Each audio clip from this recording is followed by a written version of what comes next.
अस्सलाम वालेकुम मुनीबा, क्या हाल है? मैं ठीक हूँ। आलिया रियाज, आप कैसी हैं? मैं बिल्कुल ठीक हूँ। अच्छा मुझे ये बताओ, अब कल पाकिस्तान का मैच है इंडिया के साथ, कैसा देख रही हो? मैं तो बहुत होपफुल हूँ अपनी टीम के लिए और बहुत सारी बेस्ट विशेष पाकिस्तान मेंस टीम को, और पूरी कौम की दुआएं आपके साथ है और बहुत अच्छा खेलें। और आप क्या कहते हैं?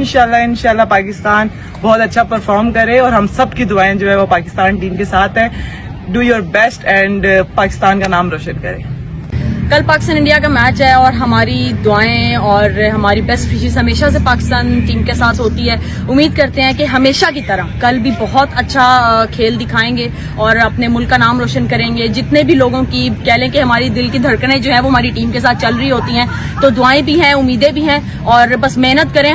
कल पाकिस्तान और इंडिया का मैच है और हम सबकी दुआएं उनके साथ हैं और बेस्ट विशेस भी है पाकिस्तान के साथ। अच्छा खेल रहे हैं और इंशाल्लाह हम दुआ करेंगे कि इंडिया के साथ भी वो अच्छा खेले और मैच को जीते। जैसे आप सबको पता है, Pakistan first time champions trophy host कर रहा है और कल हमारा पाकिस्तान वर्सेस इंडिया का मैच है। मेरी तरफ से तमाम प्लेयर्स को बेस्ट विशेस। उम्मीद करती हूँ कि रिजल्ट हमारे फेवर में होंगे। कल बहुत ही स्पेशल और बिग मैच है, India versus Pakistan. So wish you good luck to my team. Hopefully हम लोग बहुत अच्छा खेलें और आउट क्लास करें। बहुत बड़ा मैच होने जा रहा है पाकिस्तान और इंडिया का। ये तमाम फैंस के लिए बहुत बड़ा मोमेंट होता है क्योंकि हर कोई एक्साइटेड होता है पाकिस्तान और इंडिया के मैच के लिए। और पाकिस्तान टीम के लिए मेरी तमाम विशेष है। All the best Pakistan team.